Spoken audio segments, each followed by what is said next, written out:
Hello दोस्तों, स्वागत है आप सभी का अपने टॉपर्स क्लासेस में। आज हम लोग हिंदी का 10th का जो एग्ज़ाम होने वाला है 15 फरवरी से, तो आज हम लोग हिंदी का प्रश्न करने वाले हैं। तो इस वीडियो में अगर वीडियो अच्छा लगे प्लीज़ चैनल को लाइक और सब्सक्राइब कर देना और दोस्तों के भी जरूर शेयर कर देना।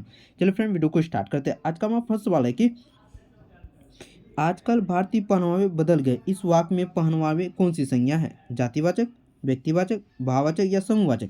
तो पहनावे में जातिवाचक संज्ञा है, तो correct answer option number A हो जाएगा। नेक्स्ट सवाल देखते हैं। नेक्स्ट सवाल हमारा है कि मैं आप चला जाऊंगा, इस वाक्य में आप कौन सी सर्वनाम है? पुरुषवाचक सर्वनाम, निजवाचक सर्वनाम, निश्चय या संबंधवाचक सर्वनाम? आप जो है इसमें निजवाचक सर्वनाम का प्रयोग किया गया है, ऑप्शन नंबर बी करेक्ट हो जाएगा। नेक्स्ट सवाल की ओर बढ़ते हैं। नेक्स्ट सवाल हम कि प्रतिवेशन शब्द किसकी विशेषता बताता है? संज्ञा, सर्वनाम, विशेषण या क्रिया? तो प्रतिवेशन यह विशेषण की विशेषता बताता है, ऑप्शन नंबर सी करेक्ट हो जाएगा। नेक्स्ट सवाल की ओर बढ़ते हैं। नेक्स्ट सवाल हमारा है कि आप लोग भी आंसर करेंगे कौन सा सही होगा। नेक्स्ट सवाल देखिए। नेक्स्ट सवाल है मीरा को गंदगी से बहुत घृणा है, इस वाक्य में से किस विभक्ति का चिन्ह का प्रयोग हुआ है? कर्ता ने कर्म को करण से, तो इसमें करण विभक्ति का प्रयोग हुआ है, ऑप्शन नंबर ए करेक्ट हो जाएगा। नेक्स्ट सवाल देखते हैं। नेक्स्ट सवाल हमारा है कि भूतकाल कितने प्रकार के होते हैं? 4, 5, 3, 6? तो भूतकाल जो होता है आपका 6 प्रकार का होता है, ऑप्शन नंबर डी करेक्ट हो जाएगा। नेक्स्ट सवाल की ओर बढ़ते हैं। नेक्स्ट सवाल हमारा है कि आपसे व्यायाम का संधि विच्छेद पूछा जाएगा, तो व्यायाम का संधि विच्छेद क्या होता है? तो इसका जो करेक्ट आंसर हो जाएगा ऑप्शन नंबर बी, वी जोड़ आयाम, तो हो जाता है आपका व्यायाम, ऑप्शन नंबर बी करेक्ट हो जाएगा। एक और संधि विच्छेद नीरव का संधि विच्छेद, तो नीरव का सही संधि विच्छेद क्या होगा आप लोग बताइए। तो नीरव का संधि विच्छेद ऑप्शन नंबर बी करेक्ट, नी जोड़ रव, यह इसका नीरव का सही संधि विच्छेद है, ऑप्शन नंबर बी करेक्ट हो जाएगा। नेक्स्ट सवाल की ओर बढ़ते हैं। नेक्स्ट सवाल एक समास से सवाल पूछा गया कि आजम में कौन सा समास है? तो आजम में आप लोग को बताना है कि आजम में कौन सा समास है। या आजम में आपका अविभाव समास है, ऑप्शन नंबर ए करेक्ट हो जाएगा। फ्रेंड, अगर वीडियो अच्छा लगे तो प्लीज़ चैनल को लाइक और सब्सक्राइब करेंगे और दोस्तों की भी जरूर शेयर करेंगे। नेक्स्ट सवाल की ओर बढ़ते हैं। नेक्स्ट सवाल हमारा है कि जन्म मरण में कौन सा समास है? तो जन्म मरण में आप लोग को बताना है कि जन्म मरण में कौन सा समास है, आपका द्वंद्व समास है, ऑप्शन नंबर ए। निस्तेज में कौन सा उपसर्ग लगा हुआ है? निस्तेज में आप लोग बताएंगे निस्तेज में कौन सा उपसर्ग लगा हुआ है? आपका निस उपसर्ग लगा हुआ है, ऑप्शन नंबर सी हो जाएगा। नेक्स्ट सवाल देखते हैं। नेक्स्ट सवाल हमारा है बुढ़ापा में कौन सा प्रत्यय है? तो बुढ़ापा में आप लोग को बताने को कौन सा प्रत्यय है? तो ऑप्शन नंबर आप लोग बताएंगे तो बुढ़ापा में कौन सा प्रत्यय है? तो पा प्रत्यय बुढ़ापा में लगा हुआ है, तो correct answer option number B हो जाएगा। निम्नलिखित शब्दों में कौन सा शब्द शुद्ध है? तो शुद्ध शब्द पहचानना है कि इनमें से कौन सा है। देखिए उच्छ्वास, उच्छ्वास यह आपका शुद्ध शब्द है, ऑप्शन नंबर बी, उच्छ्वास आपका शुद्ध शब्द हो जाएगा। नेक्स्ट सवाल की ओर बढ़ते हैं। नेक्स्ट सवाल हमारा है कि निम्नलिखित शब्दों में कौन सा शब्द शुद्ध है? इसमें भी आप लोग को शुद्ध शब्द बताना है कि कौन सा शब्द शुद्ध है। आपका चरमो उत्कर्ष आपका शुद्धवत है, ऑप्शन नंबर ए करेक्ट हो जाएगा। नेक्स्ट प्रश्न देखते हैं। नेक्स्ट प्रश्न हमारा है कि निम्नलिखित वाक्य में कौन सा वाक्य शुद्ध है? कौन सा वाक्य शुद्ध है आप लोग को बताना है जल्दी से। वाक्य जो है फ्रेंड आपका ऑप्शन नंबर सी, फूलों की एक माला ला दीजिए, यह वाक्य आपका शुद्ध है, ऑप्शन नंबर सी करेक्ट हो जाएगा। नेक्स्ट सवाल की ओर बढ़ते हैं। नेक्स्ट सवाल हमारा है कि अकल पर पत्थर पड़ना मुहावरे का सही अर्थ क्या होता है? अकल पर पत्थर पड़ना मुहावरे का सही अर्थ बताइए आप लोग। तो अकल का पत्थर पड़ना बुद्धि भ्रष्ट होना, ऑप्शन नंबर डी करेक्ट हो जाएगा। नेक्स्ट सवाल की ओर बढ़ते हैं। नेक्स्ट सवाल हमारा है कि आधुनिक सभ्य समाज श्रम विभाजन को आवश्यक क्यों माना जाता है?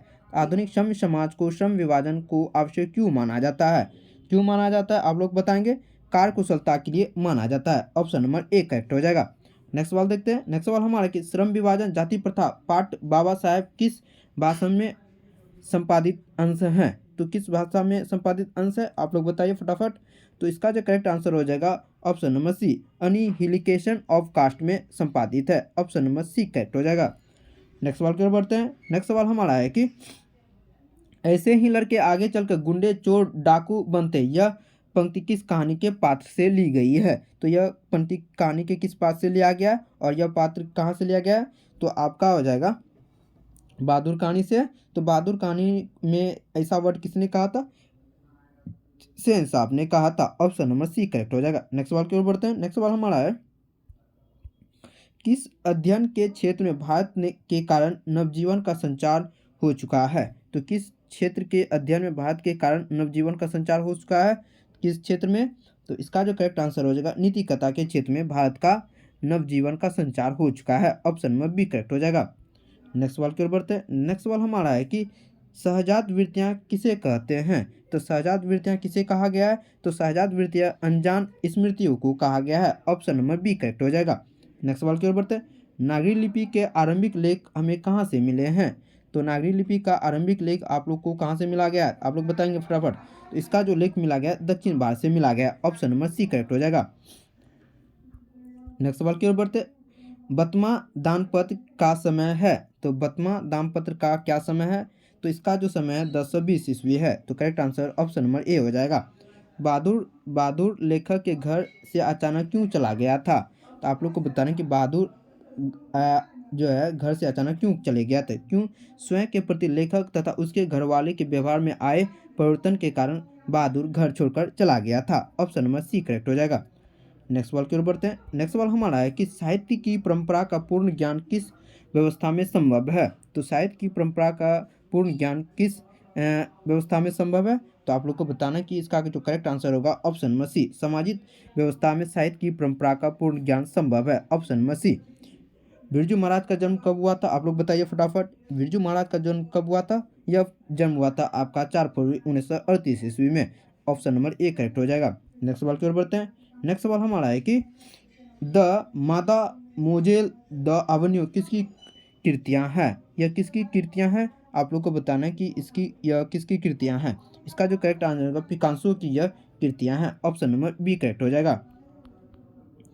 नेक्स्ट सवाल की ओर बढ़ते हैं। नेक्स्ट सवाल हमारा है कि महाकहानी के लेखक कौन है। तो महाकहानी किस लेखक द्वारा रचित किया गया है। आप लोग बताएंगे महाकहानी किसके द्वारा लिखा गया है। यह कहानी जो लिखा गया है किसके द्वारा लिखा गया है। यह महाकहानी किसके द्वारा लिखा गया। यह जो लिखा गया है आपका ईश्वर पेटिकर के द्वारा लिखा गया है। Option number C. देखिए कुछ क्वेश्चन छूट गया, हम लोग देख यहाँ से पढ़ते हैं।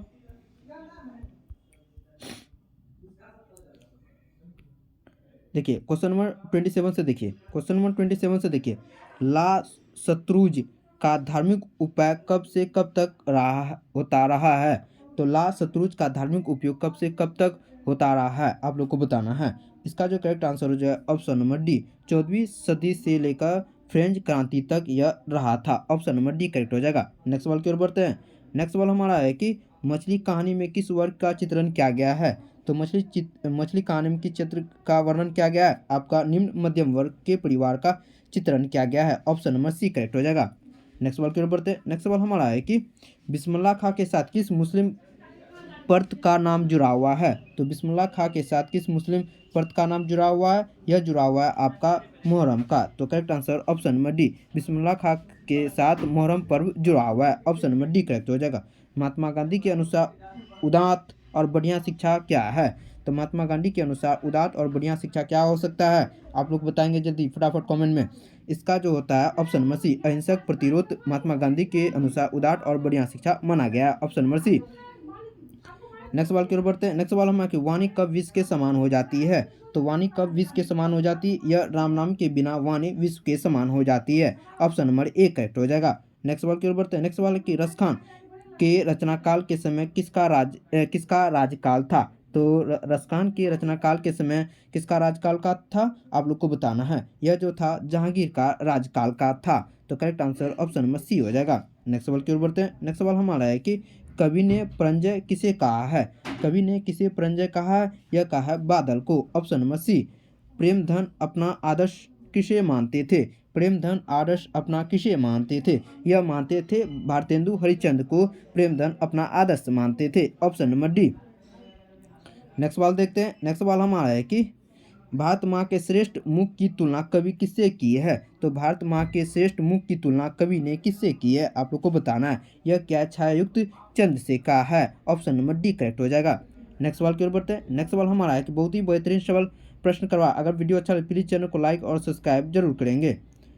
नेक्स्ट सवाल की ओर बढ़ते हैं। नेक्स्ट सवाल हमारा है कि मिट्टी की अबोध मूर्ति कौन है।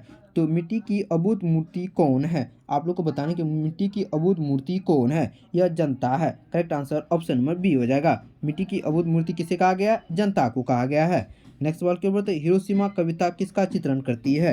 तो हिरोशिमा कविता किसका चित्रण करती है, आप लोग को बताना है। यह जो चित्रण करती है आधुनिक सभ्यता की दुर्दांत मानवीय विभीषिका का वर्णन करती है। ऑप्शन नंबर डी करेक्ट हो जाएगा। नेक्स्ट प्रश्न की ओर बढ़ते हैं। नेक्स्ट प्रश्न हमारा है कि एक वृक्ष की हत्या कविता का किस काव्य संग्रह से संकलित है? तो एक वृक्ष की हत्या कविता के किस काव्य संग्रह से संकलित है, आप लोग को बताना। यह जो संकलित है इन दिनों के लिए है। Correct answer option number C हो जाएगा। नेक्स्ट सवाल की ओर बढ़ते हैं। नेक्स्ट सवाल हमारा है कि गरीब बस्तियों में क्या हुआ था? तो गरीब बस्तियों में आप लोग बताना क्या हुआ था। धमाके से देवी जागरण हुआ था। ऑप्शन नंबर सी करेक्ट हो जाएगा। नेक्स्ट सवाल की ओर बढ़ते हैं। नेक्स्ट सवाल हमारा है कि सृष्टि का विकास कथा का प्रथमा अक्षर क्या है? तो सृष्टि की विकास कथा का प्रथमा अक्षर क्या है, आप लोग को बताना है। इसका जो करेक्ट आंसर हो जाएगा विफलता पर छल के आंसू। इसका करेक्ट आंसर विफलता पर छल के आंसू, इसका करेक्ट आंसर हो जाएगा। नेक्स्ट सवाल की ओर बढ़ते हैं। नेक्स्ट सवाल हमारा है कि लौट कर आऊँगा फिर कविता किस कवि का भाषांतरित की गई है? तो लौट कर आऊँगा फिर कविता किस कवि द्वारा भाषांतरित किया गया है, आप लोग को बताना है। इसका जो करेक्ट आंसर होगा प्रयाग शुक्ल के द्वारा इसका भाषांतरित किया गया है। Option number D C correct हो जाएगा। मेरे बिना तुम प्रभु किस भाषा में से अनुवादित है? तो मेरे बिना तुम प्रभु किस भाषा में अनुवादित है? यह जर्मन भाषा में अनुवादित है। ऑप्शन नंबर बी करेक्ट हो जाएगा। नेक्स्ट सवाल की ओर बढ़ते हैं। नेक्स्ट सवाल, दही वाली मगम्मा कहानी किस लेखक के द्वारा रचित किया गया है? तो दही वाली मगम्मा यह कहानी जो लिखा गया है यह श्रीनिवास के द्वारा लिखा गया है। ऑप्शन नंबर एक करेक्ट हो जाएगा।